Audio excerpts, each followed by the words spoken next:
오늘 하나님께서 우리에게 주시는 말씀은 에베소서입니다. 에베소서 1장 1절로 14절입니다. 에베소서 1장 1절부터 14절까지 한 절씩 교독하시겠습니다. 하나님의 뜻으로 말미암아 그리스도 예수의 사도된 바울은 에베소에 있는 성도들과 그리스도 예수 안에 있는 신실한 자들에게 편지하노니, 하나님 우리 아버지와 주 예수 그리스도로부터 은혜와 평강이 너희에게 있을지어다. 찬송하리로다. 하나님 곧 우리 주 예수 그리스도의 아버지께서 그리스도 안에서 하늘에 속한 모든 신령한 복을 우리에게 주시되, 곧 창세전에 그리스도 안에서 우리를 택하사 우리로 사랑 안에서 그 앞에 거룩하고 흠이 없게 하시려고 그 기쁘신 뜻대로 우리를 예정하사 예수 그리스도로 말미암아 자기의 아들들이 되게 하셨으니, 이는 그가 사랑하시는 자 안에서 우리에게 거저 주시는 바 그의 은혜의 영광을 찬송하게 하려는 것이라. 우리는 그리스도 안에서 그의 은혜의 풍성함을 따라 그의 피로 말미암아 속량 곧 죄 사함을 받았느니라. 이는 그가 모든 지혜와 총명을 우리에게 넘치게 하사 그 뜻의 비밀을 우리에게 알리신 것이요 그의 기뻐하심을 따라 그리스도 안에서 때가 찬 경륜을 위하여 예정하신 것이니, 하늘에 있는 것이나 땅에 있는 것이 다 그리스도 안에서 통일되게 하려 하십니다. 모든 일을 그의 뜻의 결정대로 일하시는 이의 계획을 따라 우리가 예정을 입어 그 안에서 기업이 되었으니, 이는 우리가 그리스도 안에서 전부터 바라던 그의 영광의 찬송이 되게 하려 하십니다. 그 안에서 너희도 진리의 말씀 곧 너희의 구원의 복음을 듣고 그 안에서 또한 믿어 약속의 성령으로 인치심을 받았으니, 이는 우리 기업의 보증이 되어서 그 얻으신 것을 속량하시고 그의 영광을 찬송하게 하려 하심이라. 아멘. 오늘 말씀의 제목은 송영의 삶입니다. 송영. 성도님들, 송영이라는 것은 무슨 뜻일까요? 송영이란 말은 찬송하는 노래다, 이런 뜻이죠. 그래서 송영이라는 이 단어는 영어 단어로 두 가지를 씁니다. 하나는 eulogy, 그리고 또 하나는 독설로지하고 이렇게 쓰거든요. eulogy하고 독설로지에서 공통적으로 들어가는 영어 단어가 뭐야? 로지잖아요. 로지, 그죠? 이 로지라는 단어는 로고스 혹은 로기아라는 단어에서 온 겁니다. 그럼 로고스 혹은 로기아는 어디서 왔느냐? 우리가 너무 많이 나오는 신약 성경, 그리고 뭐 구약 성경에도 그렇고, 말하다, 뭐예요? 레고입니다. 레고. 혹은 모으다도 되죠. 그래서 우리 레고 보면 모아가지고 뭘 만들죠. 그래서 율로지 혹은 독설로지에서 공통되는 단어는 뭐다? 레고, 말하다라는 단어가 공통적인 겁니다. 자, 뭘 말하느냐? 송영. 율로지 할 때 이 유는 접두어로 좋다라는 거예요. 좋다. 그러니까 좋은 말을 하는 거죠. 그죠? 그리고 하나는 독살로지 할 때 독사가 뭐냐면 헬라어로 영광입니다. 그러니까 영광을 올려드리는 말을 하다. 영광을 올려드리는 그런 노래를 하다. 좋은 노래를 하다. 여기에서부터 다 송영이 나왔습니다. 율로지는 사실은 하나님께 찬송을 한다, 하나님께 영광을 돌린다라는 말은, 독살로지라는 단어는 하나님의 영광, 또 로고스가 결합되기 때문에 아주 좋은 뜻인데, 공교롭게도 이 단어는 성경에서는 쓰이지 않습니다. 성경에서는 무슨 단어가 쓰이냐면 헬라어로 율로기아, 독설로기아는 안 쓰이고, 독설로기아는 이제 일반 그리스 문헌들에 나오지만 성경에는 쓰이지 않고, 하나님께 찬송을 드린다 할 때는 뭘 많이 쓴다? 율로기아를 씁니다. 율로기아.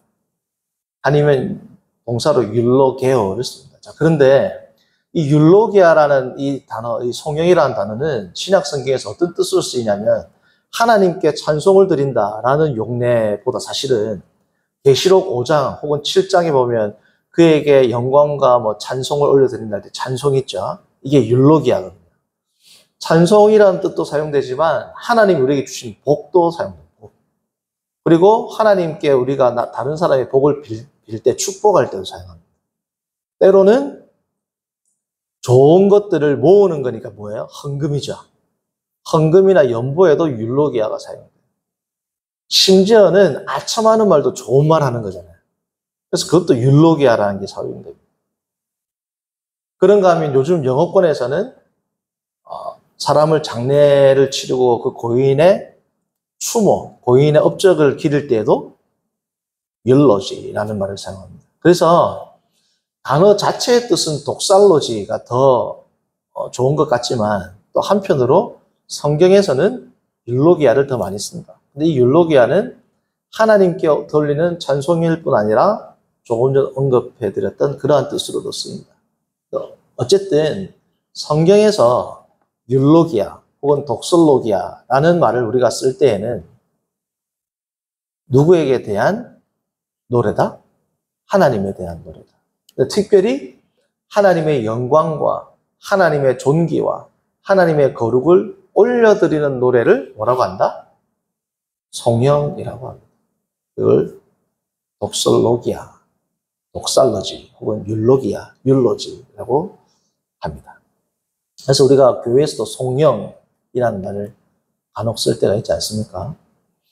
자, 그래서 오늘 읽었던 우리 에베소 1장 1절부터 14절, 특별히 1, 2절은 전형적인 당시의 서신의 형태, 인사말이고, 이제 내용은 3절부터 나오는데 3절부터 14절까지가 소위 율로지 혹은 독살로지라고 일컬을 수 있는 하나님에 대한 찬송시다, 송영이다라는 것을 알 수 있습니다. 3절부터 14절은 사실은 한 문장이에요. 한 문장. 문장이 하나로 쫙 되어 있습니다. 아주 장엄한 형식으로 하나님께 찬송을 올려드리는 겁니다. 3절 보시면 시작을 찬송하리로다 이렇게 시작하죠. 이 찬송하리로가 뭐냐면 아까 율로기아에서 나온 형용사형 율로게토스입니다. 율로게토스. 하나님께 올려드리는 찬송하리로다. 하나님께 찬송을 올려드린다는 율로게토스. 하나님께 찬송을 올려드리는 그 이유가 뭐냐? 3절 하반절에 나오죠. 하늘에 속한 모든 뭐라고? 신령한 복을 우리에게 주시되, 신령한 복을 우리에게 주셨다 할 때 신령한 복을 주시다가 헬라어 분사입니다. 동사인데 분사형, 남성 단수, 주격 분사예요. 그러니까 율로게토스, 하나님께 찬송을 올려드리는 이유는 율로게사스, 하나님께서 우리에게 뭘 주셨기 때문에? 복을 주셨기 때문에. 같은 어원의 단어죠. 율로게테스, 하나님께 찬송을 드리는 이유가 하나님이 우리에게 뭐라고요? 복 주셨기 때문에. 율로게사스. 그래서 율로기아란 말은 하나님께 우리 인간 편에서 하나님께 올려드릴 때는 찬송이고 하나님 편에서 우리에게 주실 때는 그게 뭐예요? 복인 겁니다. 그러니까 우리가 하나님께 찬송을 올려드리는 이유는 뭐다? 하나님이 우리에게 뭘 주셨기 때문이다? 복을 주셨기 때문이다. 하나님이 우리에게 주신 복에 대한 응답으로 하나님을 올려드리는 것이 결국은 뭐다? 송영이라는 겁니다. 자, 그러면 하나님께서 우리에게 주신 복이 뭘까요? 그게 4절부터 14절까지 나오는 내용입니다. 하나님께서 우리에게 주시는 복을 4절부터 사도 바울이 기술을 하고 있는 겁니다. 자, 그러면 오늘 우리가 본격적으로 3절부터 우리가 내용을 다루기 앞서 이 에베소서는 지난주에 우리가 잠깐 전체적인 개론을 살펴봤죠. 에베소서는 예수 그리스도의 승리, 그리스도의 보혈로 승리한 우리는 그리스도의 군사로서 그 아이덴티티를 지니고 세상을 살아야 하고 그것이 특별히 어떻게 드러난다? 성도 안에서 하나됨, 그리스도 안에서 하나되는 것으로 나타난다. 왜? 우리가 그리스도를 통해서 하나님과 화목하고 그리스도와 우리가 하나 되었다라는 특징은 이 영적 군사로서 그리스도의 군사가 되었다라는 첫 번째 특징이 뭐라고요? 그리스도와의 연합이거든요. 엔-그리스도. 오늘도 보시면 그리스도 안에라는 말이 엄청 많이 나옵니다. 근데 보통 이게 그리스도 안에인데 이제 관계대명사 엔-호 해가지고 결국은 그리스도 안에라는 말이 많이 나오거든요. 오늘 본문도. 그래서 그리스도와 우리가 연합한 그리스도 안에 있는 자의 특징은 두 번째 뭐로 나타난다? 성도들 간의 하나됨으로 드러난다. 그리고 세 번째는 뭐였어요? 주제가? 그리스도 안에 있는 자, 성도 안에 이것이 하나 되는 것으로 나타나는 성도의 특징은 세상 가운데에서 성화의 삶으로 더욱더 그리스도 안에 있는 그 증거를 교회 안에서는 하나된 세상 가운데에서는 거룩한 삶으로 드러내는 것이 정말 성도의 본분이다. 그것이 삼위일체 하나님의 그 존재론적 삼위일체를 우리의 삶 가운데 드러내는 방식이다. 이것이 에베소서에서 주장하는 중요한 세 가지 주제라고 말씀드렸습니다. 그렇죠?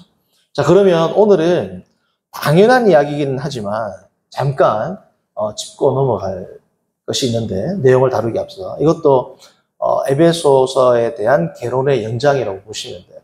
자, 에베소서는 누가 지은 성경이에요? 가장 기본적인 질문인데 에베소서는 누가 썼습니까?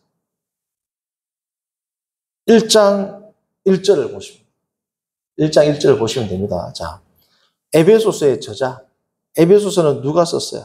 자, 1장 1절을 한번 읽어봅니다.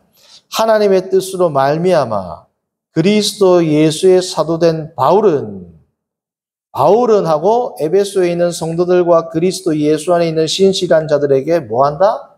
편지하노니. 그러니까 이 편지를 쓴 저자가 누구라는 겁니까? 바울이죠. 이 편지의 수신자는 누구예요? 에베소 교인들이죠. 자, 그러면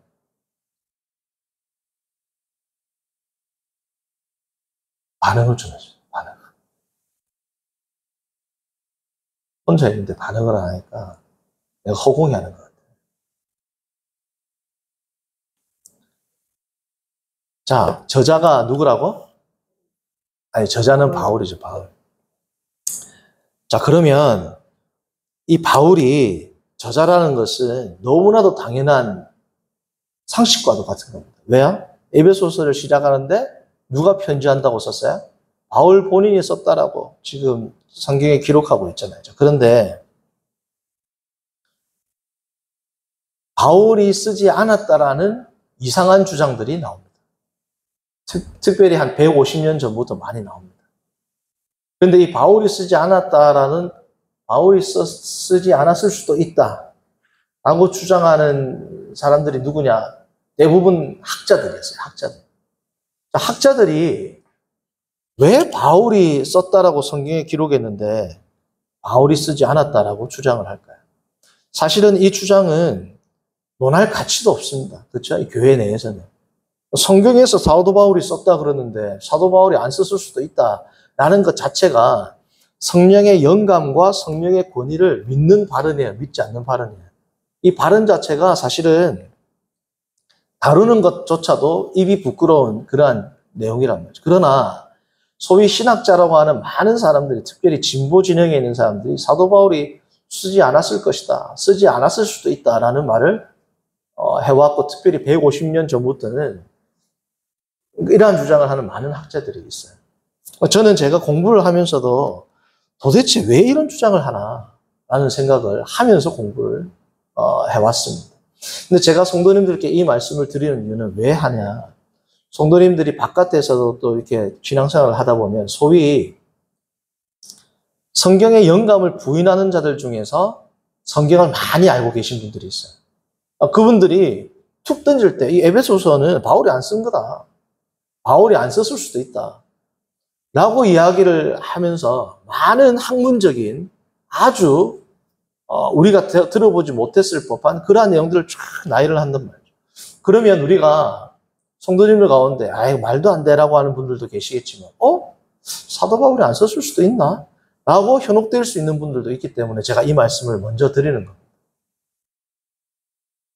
그래서 이것은 성도님들 마음 가운데 이런 주장은 왜 나왔고 그럼 성경적으로는 왜 사도 바울이 저자라는 것이 확실한지를 우리가 알아야지 그러한 의견에 대해서 내가 마음속에 비판적으로 걸러낼 수 있지 않겠습니까? 그래서 제가 이 내용을 준비를 한 겁니다. 사실 사도 바울의 저작은 로마서부터 어디까지요? 빌레몬서가 사도 바울이 썼습니다. 총 13권을 썼어요. 13권을 사도 바울이 작성했는데 학자들 중에서 사도 바울이 썼다라고 확실한 것은 7권밖에 안 됩니다. 13권 중에서 50%가 조금 넘는 7권이 누가 쓴 거다? 사도 바울이 쓴 거다. 갈라디아서, 데살로니가 전서, 고린도 전후서, 로마서, 빌립보서, 빌레몬서 요 7개만 사도 바울이 썼고 나머지는 사도 바울이 안 썼을 수도 있다 라고 이야기를 하는 거예요.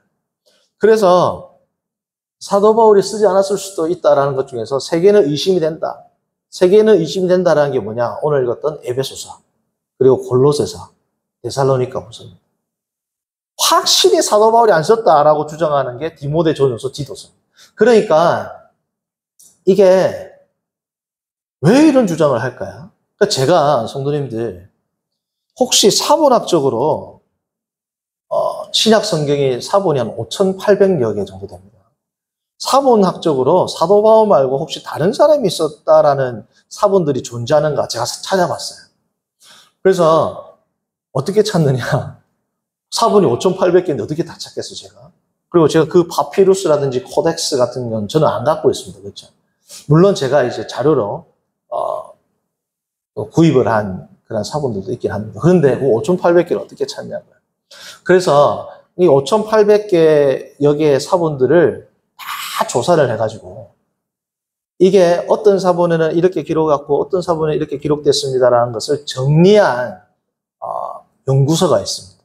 그러니까 이것은 꼭 보수적인 학자만 쓴 게 아니고 말 그대로 문서학적으로 어떤 사본에는 이렇게 기록되어 있고 어떤 사본에는 이렇게 기록되어 있다라고 쫙 정리를 한 게 있어요. 그것을 우리가 소위 학계에서는 CNTTS라고 합니다. CNTTS. CNTTS가 뭐냐면 The Center for New Testament Textual Studies. 앞글자를 따가지고 CNTTS입니다. 그래서 5,800개의 사본을 쫙 조사를 해야 이 사본을 5개의 군으로 나눕니다. 알렉산드리아 군, 뭐 서방 본문, 뭐 이집트, 비잔틴 계열, 뭐 절충적 본문들에 쫙 나눠요. 나누는데 그래가지고 조사를 쭉 하거든요. 그 자료를 제가 갖고 있어요. 갖고 있는데 그 사본들을 쭉 보니까 성도님들 에베소서 1장 1절 한번 볼까요? 한번 읽어보세요. 자, 같이 눈을 읽어봅니다. 하나님의 뜻으로 하나님, 이 하나님은 사본학적으로 스펠링을 하나님에 대해서 스펠링은 이렇게 여러 가지 오기가 있을 수 있죠. 하나님 혹은 뜻, 그리스도 예수, 어떤 데는 예수 그리스도, 또 그리스도 예수를 또 다른 스펠링, 그리고 사도, 어떤 데는 또 종이라고 쓴 본문이 많이가 없어요. 5,800개에서 몇 개 있습니다. 가령 예를 들면 사본 263번, 지금 프랑스 국립도서관에 있는 263번에는 사도 바울이 아니고 종된 바울 이렇게 돼 있어요. 제가 이 말씀을 왜 드리냐? 하나님에 대해서도 스펠링이 좀 다른 거 있고 그리스도도 다른 거 있고 예수에 대해서도 다른 것도 있고 사도도 다른 것도 있고 성도들, 어떤 사본은 모든 성도들이라고 쓴 것도 있어요. 그리고 어떤 데는 뭐 정관사가 있고 없고 5,800여 개의 사본을 쫙 다 보니까 이런 것들은 사본학적으로 사본마다 틀린 게 있는데 바울이라는 거는 바울 외에 다른 저자를 쓴 사본은 있다 없다? 제가 찾아보니까 없단 말이죠. 에베소서만 그런 게 아니고 바울의 저작이라고 의심되는 나머지 5개, 에베소서를 포함한 6개의 사본들을 제가 다 찾아봤습니다. 그 CNTTS를 통해서. 그럴 때 저자가 바울이라는 것을 바울이 아닌 것으로 쓴 사본이 있느냐? 제가 가진 자료는 없단 말이죠. 자, 그러면 사본학적으로 사도 바울이 저자인 것이라는 것을 의심을 안 한다. 그 말은 어떠한 헬라어 사본, 원본을 반영한 사본에도 사도 바울이 저자라는 것을 우리가 가지고 있는 성경의 원래 오리지널 본문이라고 추정되는 수많은 사본들에서 사도 바울을 의심하고 있어요? 의심하고 있지 않아요? 의심하고 있지 않습니다. 저자는 사도 바울이라고 딱 명시적으로 쓰고 있단 말이에요. 그런데도 바울이 저자가 아닐 수 있다라고 주장하는 그 사람들의 심리를 저는 이해할 수가 없어요, 사실은. 그러니까 굳이 이해를 한다고 한다면 그분들은 거의 대부분 진보 진영이거든요. 진보 진영이 추구하고 있는 성경 비평의 입장이 고등 비평입니다. 그러니까 고등 비평이 뭐냐면 고등한 하나님의 영감으로 인간이 그 권위에 순종해야만 한다라는 그 고등한 입장에서의 성경이 쓰여졌다는 걸 비평하는 사람들이에요. 그러니까 우리 신앙에는 별 유익이 없습니다. 그럼에도 불구하고 제가 이 소개를 드리는 이유는 아까 말씀드렸던 그 이유 때문이라는 거죠. 자, 그래서 이분들이 주장하는 건 뭐냐? 크게 두 가지예요. 위조했다, 위조. 바울이 안 쓰는데 바울이 썼다라고. 위조설이 있습니다. 또 하나는 뭐냐면 위작설이 있어요. 위작설. 하나는 완전히, 위조설은 뭐냐? 완전히 어떤 사람이 거의 사기꾼처럼 위조했다. 위작설은 뭐냐? 사도 바울의 제자 중에서 그의 공동체에게 예수 그리스도에 대한 가르침을 주기 위한 선한 의도로 썼는데 자기의 이름을 쓰면 권위가 있어요? 없어요? 없으니까 사도 바울의 이름을 빌어 썼다. 위작설. 이 두 개가 대표적입니다. 위조했다? 아니면 위작했다. 자, 그러면 그분들이 드는 예가 뭐냐? 예를 들어서 두 가지를 예를 듭니다. 첫 번째가 뭐냐면 바울이 쓴 서신을 보면 사도 바울이 쓸 때 공동 저자가 항상 기록을 합니다. 거의 대부분. 항상 아니죠. 대부분 사도 바울이 쓸 때는 공동 저자를 쓴다. 뭐, 나 바울과 디모데는 혹은 바울과 소스데네는 이런 식으로 공동 저자를 기록을 한다. 그게 보통 사도 바울이 서신을 보낼 때의 형식이다. 자, 그런데 에베소서에는 공동 저자가 나와야 안 나와요? 1장 1절에 보면 안 나오죠. 그러니까 이건 사도 바울의 스타일이 아니다. 문체가 아니다. 라고 주장합니다. 자, 그런데 이 진보 지역의 사람들도 주장하는 바가 뭐냐면 로마서하고 갈라디아서는 확실하게 바울이 썼다라고 이야기하거든요. 근데 로마서하고 갈라디아서에는 공동 저자가 나와야 안 나와요? 1장 1절 보면 바울만 나옵니다. 그러니까 로마서하고 갈라디아서는 어떠한 비평적인 학자도 대부분 다 뭐냐면 이건 확실히 바울이 썼다 그러거든요. 확실히 바울이 썼다라고 주장되는 로마서하고 갈라디아서에도 공동 저자가 나와야 안 나와요? 안 나온단 말이죠. 그러니까 공동 저자가 기록되지 않았다라는 것이 사도 바울이 쓰지 않았다라는 근거가 될 수 있습니까? 없습니까? 없단 말이에요. 두 번째 주장하는 게 뭐냐면 에베소서에는 사도 바울이 쓰지 않는 독특한 문체, 문법, 분사들, 전지사들, 용어들이 나온다. 예를 들면 제가 설교하면 제 특유의 말투가 있겠죠. 그러니까 사도 바울의 특유의 말투와는 사뭇 다른 여러 가지 문법적이거나 단어들이 나온다라는 거예요. 가령 예를 들면 이 에베소서에는 사도 바울이 쓰지 않는 단어가 41개나 나온다. 41개나. 총 2100 단어가 있는데, 2400 단어가 나오는데, 2400 단어 가운데 41 단어가 사도 바울이 쓰지 않았던 용어를 썼다는 거예요. 자, 그러면 우리 보수 진영에 있는 성경을 정말 하나님의 말씀으로 받아들이는 학자들도 또 연구를 했겠죠. 연구를 해보니까 사도 바울의 저작이라고 의심되지 않는 갈라디아서를 보니까 갈라디아서는 총 2200단어예요. 에베소서는 몇 단어? 2400단어. 갈라디아서는 총 2200단어인데 이 갈라디아서에도 2200단어 가운데 31단어가 갈라디아서만 나오는 단어가 있단 말이에요. 자, 그러면 2400 중에서 41단어나 2200 단어 중에서 31단어나 비율을 따지보니까 1.7% 대 1.4%란 말이에요. 그럼 갈라디아서도 1.4%가 지금 바울이 쓰지 않는 단어가 나오니까 바울이 쓴 것이 아니다라고 주장합니까? 그들은 그렇게 주장하지 않는단 말이에요. 그러니까 사도 바울의 공동 저자가 있니 없니 아니면 독특한 문체나 단어가 있니 없니 가지고는 이것이 사도 바울의 저작이다 저작이 아니다라는 것을 논할 수 있는 결정적인 근거나 단서가 될 수 있다 없다?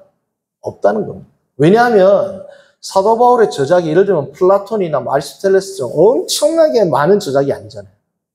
분량으로 보면 로마서부터 빌레몬서까지. 그리고 각 서신들마다 그 교회의 상황과 그 교회에 전달하고자 하는 사도 바울의 그 의도와 메시지가 있어요, 없어요? 각 서신서마다 다르단 말이죠. 예를 들면 제가 설교를 해도 듣는 사람들에 따라서 그리고 듣는 교회에 따라서 그리고 제가 말하고자 하는 주제에 따라서 내용이나 말투, 단어가 달라질 수 있을까요? 없을까요? 달라질 수 있단 말이에요. 그러니까 이것을 가지고 사도 바울의 저작이 맞다 아니다라고 말하는 것은 너무 그것은 희박한 근거가 될 수밖에 없다라는 것. 그러니까 제가 이 말씀을 조금은 장황하기까지 하지만 이렇게 말씀드리는 이유가 뭐냐 하면 뭐다? 사도 바울이 저자인 게 확실한데 성경에 그렇게 써놨는데 그럼에도 불구하고 부인을 하는 그러한 무리들이 있기 때문에 제가 말씀을 드리는 겁니다. 그리고 나머지 하나에 더 예를 들이자면 그거는 오늘부터 앞으로 다루게 될 내용과 관계에 있어서 말씀드리는데 사도 바울이 가장 오랫동안 사역한 곳이 어디예요? 에베소죠. 3년 가까이 사역을 했단 말이죠. 3년 가까이 사역한 이 사도 바울이 어떻게 다른 편지보다도 더 수신자의 이름 아니면 로마서에도 보면 사람들 이름 많이 나오잖아요. 가보지도 않았던 로마서도. 근데 3년을 가까이 사역했는데 왜 에베소서에는 사도 바울이 누구에게 문안하라 누구 이름이 왜 안 나오냐. 제 기억으로 볼 때는 이름이 사도 바울이 마지막 끝인사할 때 두기고가 한 번 나옵니다. 두기고. 두기고라는 이름이 한 번 나오지 에베소서에는 개인적인 이름이 나온다 안 나온다? 안 나온다. 이건 사도 바울의 전형적인 스타일이 아니다라는 거죠. 자, 그러면 사도 바울은 왜 에베소서에서 사람들의 이름을 거명하지 않았을까요? 그게 오늘 우리가 이제 앞으로 살펴볼 내용 가운데 포함이 됩니다. 그건 무엇 때문에 그러느냐? 1장 1절을 보시면 예수의 사도된 바울은 어디에 있는 성도들에게 라고 써놨습니까? 예수의 사도된 바울은 에베소에 있는 성도들에게. 어디에 있는? 에베소에 있는. 근데 이 에베소에 있는 성도들에게 할 때 이 에베소에 있는 이것은 사본학적으로 논란이 돼요. 그러니까 제가 아까도 말씀드렸다시피 사본이 5,800여 개가 있잖아요. 그 중에서 가장 권위 있는 사본군이 알렉산드리아 사본군입니다. 알렉산드리아 사본군. 5개의 군 가운데 알렉산드리아 사본군이 가장 권위가 있는 이유는 가장 초기에 이 사본들이 쓰여졌기 때문에. 자, 성도님들 제가 잠깐 이게 이해를 돕기 위해서 설명을 드리는데 처음에 예를 들면 필사자들이 성경을 쓰죠. 자, 성경을 처음에 썼는데 후대로 갈수록 이 성경을 좀 수정을 할까요, 안 할까요? 수정을 합니다. 내용을 수정하는 게 아니고 예를 들면 처음 썼는데 좀 문체가 투박하거나 문법적으로 약간 어색해. 그러면 후대에 있는 사람들이 조금 이걸 부드럽게 다듬을까요, 안 다듬을까요? 다듬겠죠. 그리고 문맥에 봤을 때 조금 더 설명이 필요한 부분은 조금 설명을 할까요, 안 할까요? 한단 말이죠. 그래서 사본학적으로 오래된 것일수록 좀 투박하고 짧습니다. 그리고 다듬어지지 않았어요. 그러나 그런 사본들이 더 원본에 가깝다, 안 가깝다? 가깝단 말이죠. 제가 이 말씀을 왜 드리냐면 알렉산드리아 사본군 중에서 특별히 바울 서신을 연구할 때 있어서 가장 중요한 파피루스 가운데 하나가 P46, 체스터 베아티라고 불리우는 P46 파피루스. 지금 체스트 베아티, 저기 아일랜드 더블린에 있는 체스트 베아티 도서관에 소장되어 있는 P46번이 있어요. P46번 파피루스에는 에베소에 있는 이 없어요. 그냥 사도된 바울은 성도들과 그리스도 안에 있는 신신자들에게 편지하는 헬러 문법으로 보면 조금 거칠고 투박해요. 그리고 제가 아까 말씀드렸던 바티칸 사본, 이 P46번은 AD 3세기에 쓰이거든요. 성도님들 AD 3세기 가장 최초에 쓰여진 파피루스들이 대부분 AD 2세기입니다. 2세기 아니면 3세기. 2세기 혹은 3세기이기 때문에 3세기면 엄청 초기 파피루스예요. 그리고 코덱스 파피루스 말고 신구약 성경이 전체적으로 포함된 것 중에서 가장 권위 있는 사본이 뭐냐면 바티칸 사본하고 시내산 사본하고 알렉산드리아 사본입니다. 이 세 사본의 특징은 뭐냐면 신구약 성경이 다 들어있어요. 거의 다 들어있어요. 거의 다. 근데 이 바티칸 사본이 4세기 거거든요. 시내산 사본은 4세기 겁니다. 알렉산드리아 사본이 5세기 겁니다. 그런데 이 바티칸 사본하고 시내산 사본하고 체스터 베아티라고 불리는 P46번에는 에베소에 있는이 있다 없다? 없단 말이죠. 이게 왜 중요하냐면 에베소에 있는 성도들에게라고 아니고 처음 사본에는 누구에게 편지한다? 성도들에게 편지한다라고 나옵니다. 자, 그러면 왜 성도들에게 편지한다라는 말이 초기 사본에는 에베소가 없었을까요? 에베소에 있는이라는 말이 초대 사본들에는 안 나옵니다.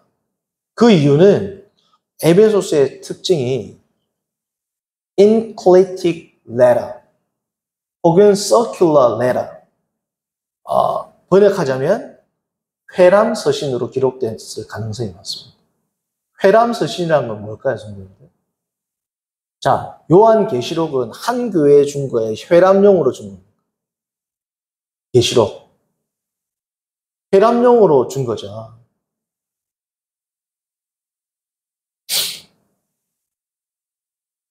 회람용으로 준 거기 때문에, 자, 보세요. 계시록이 전달되는 순서는 첫 번째 어디예요? 에베소. 시계 방향으로 들죠. 에베소. 그 위에 있는 버가모, 서머나, 두아디라, 사대, 빌라델비아, 라오디게아, 회람용 서신으로 주어진 겁니다. 그쵸? 이 에베소서는 아마도 회람용 서신으로 주어졌을 가능성이 많습니다. 그 이유가 뭐냐면 성도님들 골로새서 4장 16절을 한번 보세요. 골로새서 4장 16절.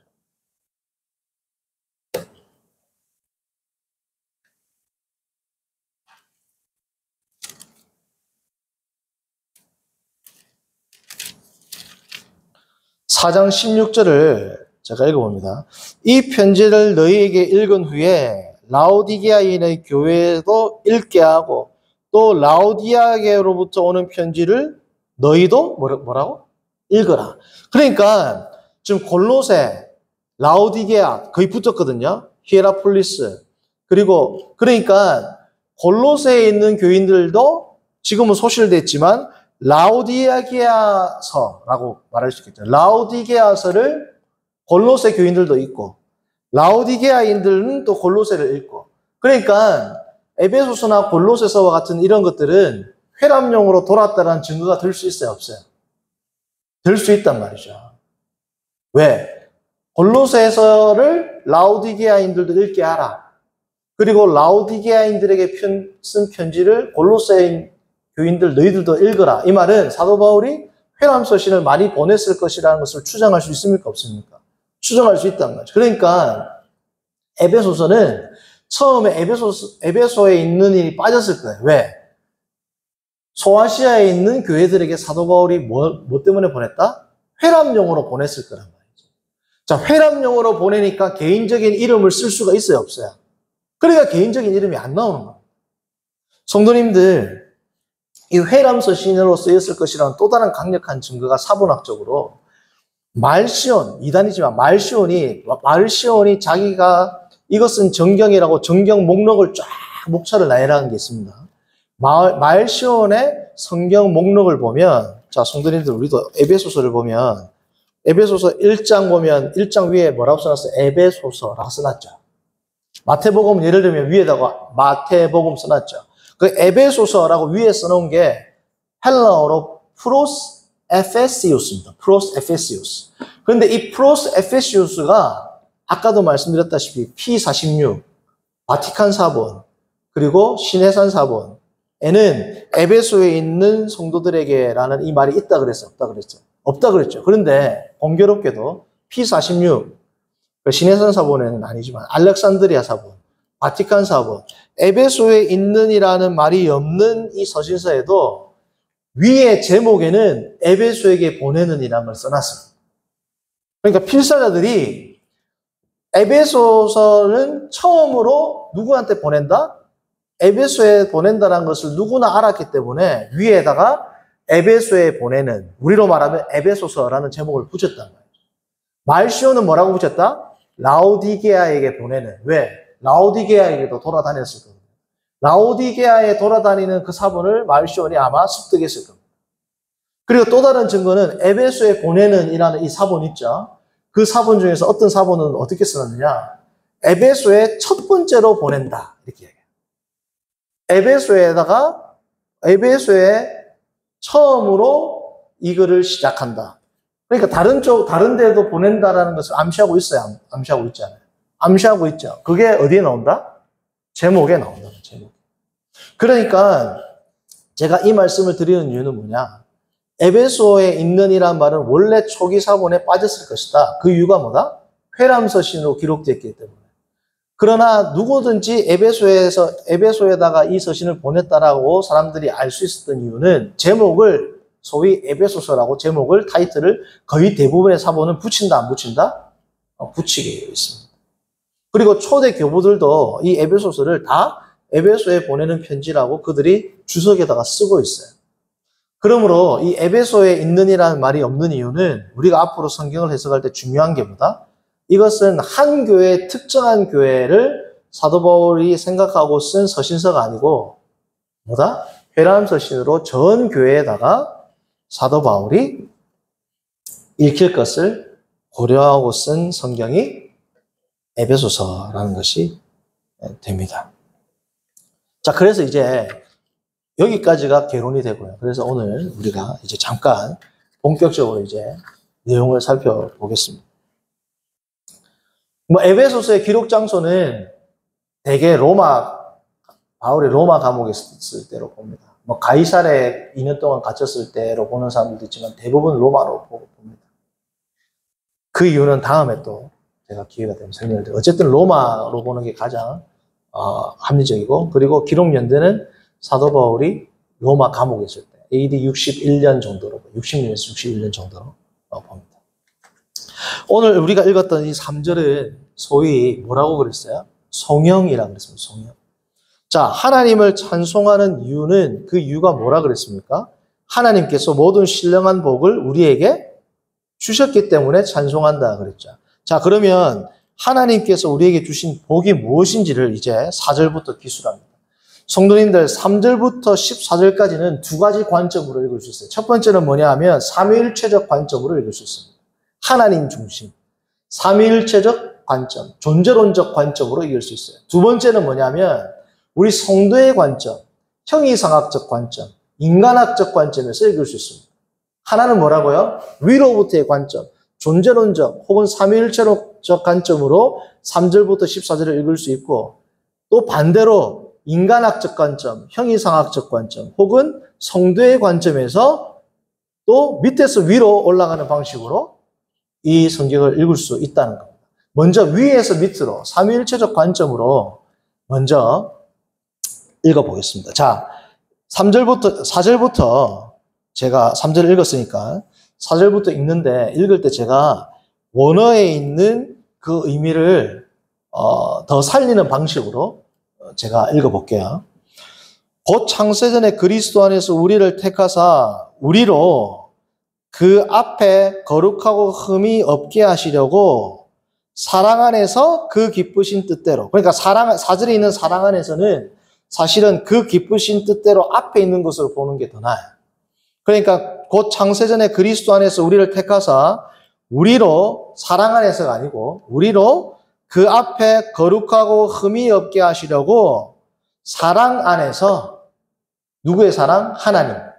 하나님의 사랑 안에서 그 기쁘신 뜻대로 우리를 예정하사 예수 그리스도로 말미암아 자기의 아들들이 되게 하셨으니. 자, 보면 삼위일체적 관점으로 보면 성부 하나님, 성자 예수님, 성령 하나님이 다 나와요. 읽다 보면. 지금 4절은 누구를 강조합니까?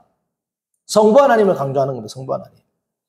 3절부터 보시면 찬송하리로다 하나님, 성부 하나님이 여기서 우리 주 예수 그리스도의 아버지께서 누구 안에서? 그리스도 안에서. 그리스도 안에서가 많이 나온다 했죠.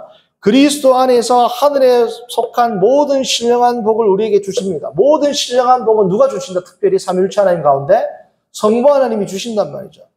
곧 창세전에 택한 게 누구다? 성부, 성자, 성령 중에서 성부 하나님이 택하신다는 겁니다. 5절. 그 기쁘신 뜻대로 특별히 삼위일체 하나님 가운데 성부 하나님이 강조된 겁니다. 그렇죠?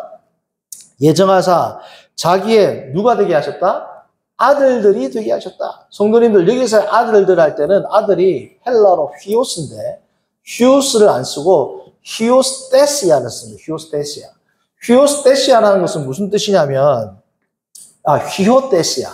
휘오테시아라는 건 무슨 뜻이냐면 원래 아들이 아닌데 나중에 입양될 때 이 뜻입니다. 우리가 원래 아들 아니죠.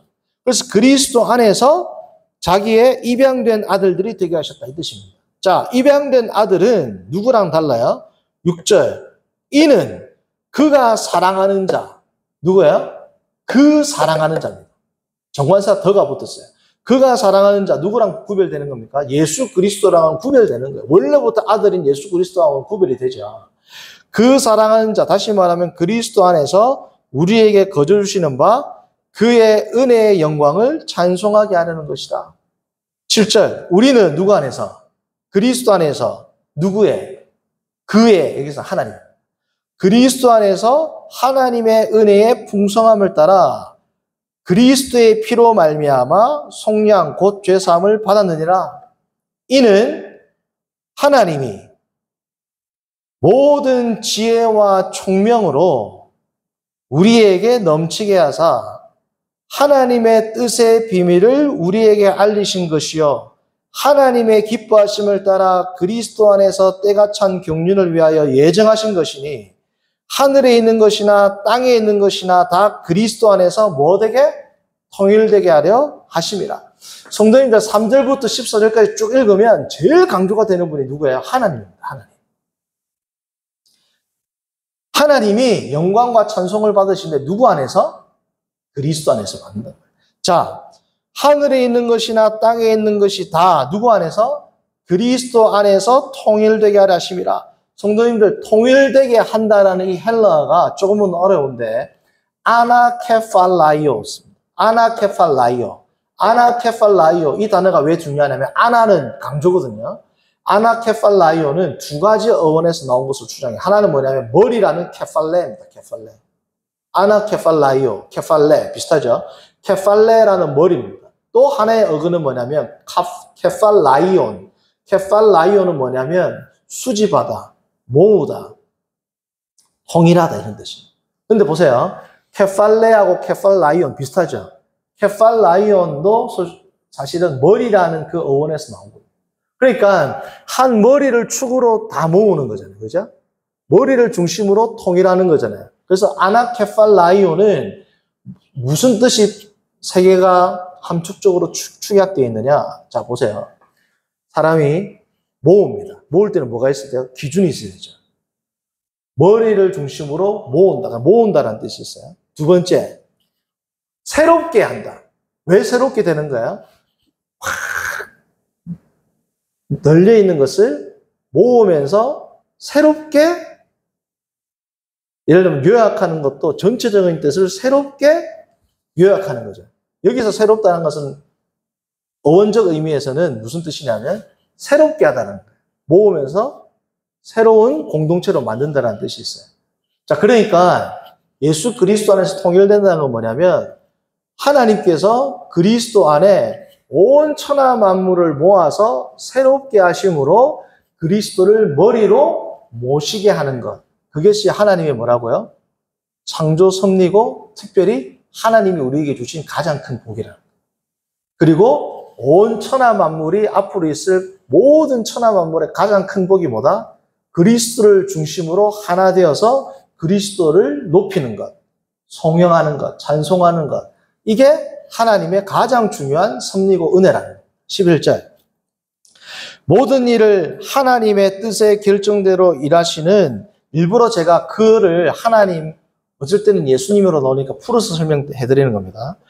모든 일을 하나님의 뜻의 결정대로 일하시는 이의 계획을 따라 우리가 예정을 입어 예수님 안에서 기업이 되었으니 이는 우리가 그리스도 안에서 전부터 바라던 하나님의 영광의 찬송이 되게 하십니다.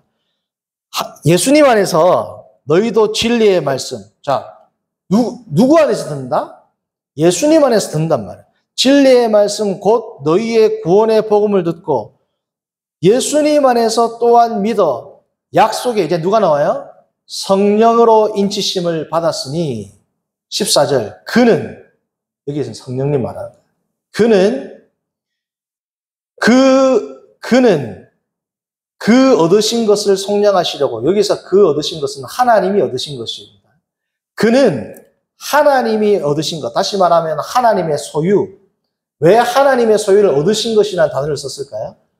사탄의 백성, 마귀의 백성으로부터 하나님의 백성으로 다시 소유를 삼으셨죠. 그는 하나님의 소유가 속량되고 하나님의 영광을 찬송할 때까지 우리 기업의 보증이 되실 겁니다. 누가? 성령이. 그러니까 성령 하나님은 끝까지 우리를 인치시는 보증을 하시는데 언제까지? 우리가 완전히 용화되어가지고 완전한 찬송을 하나님께 올려드릴 때까지, 그리고 우리의 구원이 완전히 완성될까지 인치시는 분이 누구다? 성령 하나님. 자, 보십시오. 삼위일체 하나님으로 보실 때는 여러분들 성부, 성자, 성령 하나님 가운데 영광과 존귀를 받으시는 최종적인 목적은 누구라는 걸 알 수 있어요? 하나님입니다. 하나님. 하나님이 영광과 찬송을 받으시는데 누구를 통해서? 그리스도를 통해서. 그러니까 딱 그리스도 안에가 나오죠.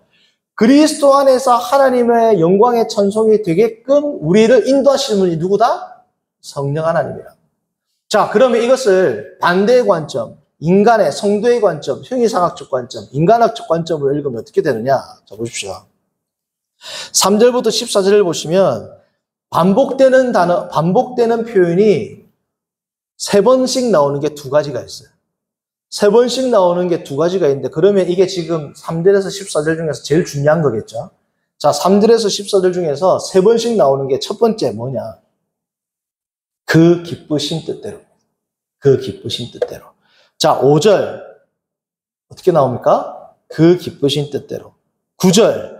그의 기뻐하심을 따라. 11절. 모든 일을 그의 뜻대로 결정하시는 이의 뭘 따라? 계획을 따라. 그 기쁘신 뜻대로 그의 기뻐하심을 따라 계획을 따라. 다 누구예요? 하나님의 계획, 하나님의 기뻐하시는 뜻이 뭐다? 3가지입니다. 또 세 가지가 아니고 1가지인데, 하나님의 기뻐하시는 뜻을 똑같은 걸 또 3번을 반복해요. 자, 뭐냐? 6절. 그의 은혜에 영광을 찬송하게 하라는 것이라. 12절. 그의 영광에 찬송이 되게 하라 하심이라. 14절. 그의 영광을 찬송하게 하려 하십니다. 자, 그러면 결국 하나님의 뜻, 하나님의 기뻐하심은 뭐라는 겁니까? 우리 성도가 하나님의 뭐가 되는 것? 찬송이 되는 것. 우리가 하나님의 송영이 되는 것. 우리의 삶이 하나님을 높이는 것. 이게 뭐라는 거야? 하나님의 창조 섭리고 하나님의 구속 섭리고 이게 복이라는 겁니다. 성도님, 복이 딴 게 아니에요. 복이 뭐라는 거야? 우리가 하나님을 높이는 것. 나의 삶이 하나님을 예수 그리스도를 주로 모심으로 10절이죠. 예수 그리스도를 주님으로 높이는 것을 통하여 최종적으로 하나님의 찬송이 되는 것, 이것이 누구의 목적이라는 거야? 하나님의 창조 목적이고 우리의 존재 목적이고 우리가 구속받은 목적이고 우리가 창조함을 받은 목적이고 우리가 이 세상을 살아가는 목적이고 우리가 교회를 다니는 목적이고 우리가 그리스도를 믿는 목적이고 우리의 모든 은행 심사의 목적이 뭐다? 찬송이 되는 삶이라는 거예요. 이게 사실은 에베소서 끝이란 말이에요. 끝.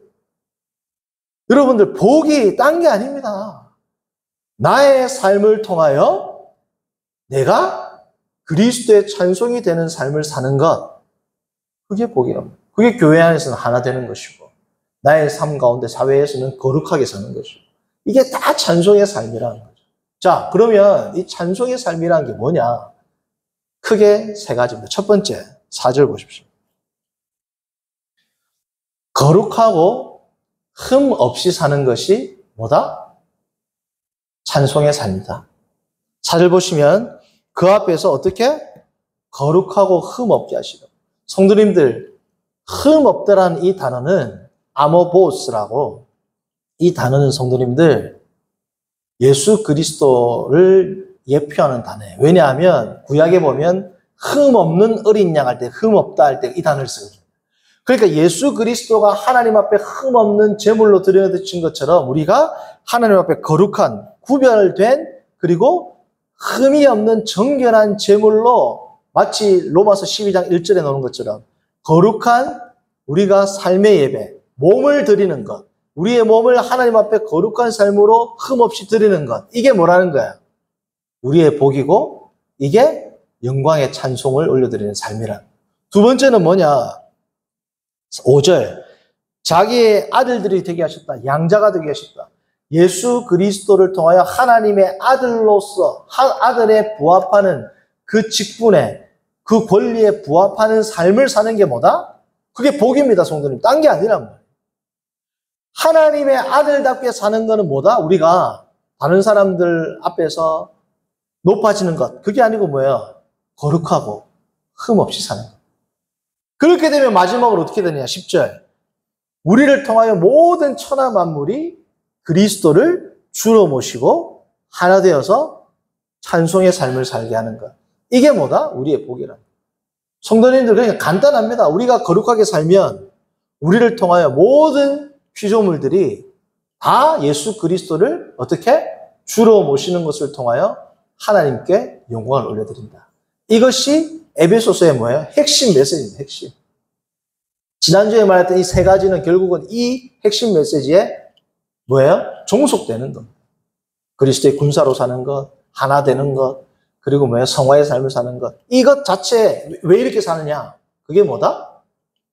하나님의 우리를 향한 하나님의 창조 섭리이자 구속의 섭리이기 때문에 그렇다. 그래서 오늘의 말씀은 뭐야? 우리가 제목과 같이 성령으로서 사는 것. 그것이 하나님 앞에 가장 존귀한 복이다. 라는 것을 우리가 알고 그러한 거룩하고 흠없는 삶으로 하나님께 영광 돌리며 살아가는 우리 모두가 되기를 바랍니다. 시간 기도합니다. 선하신 하나님 아버지, 오늘 말씀을 통하여 성령의 삶, 성도의 본분이 무엇인지를 알게 하심을 감사합니다. 우리가 하나님의 아들답게 거룩하고 흠이 없게, 그리고 우리를 통하여 모든 백성들이 하나님을 찬송하며 예수 그리스도를 주로 인정하게 살아가는 것이 가장 큰 복이며 찬송이며 이것이 하나님의 존재 목적임을 알고 이것을 위해서 살아가며 헌신하고 노력하는 우리 모두가 되도록 인도하여 주옵소서. 예수님의 이름으로 기도드립니다. 아멘.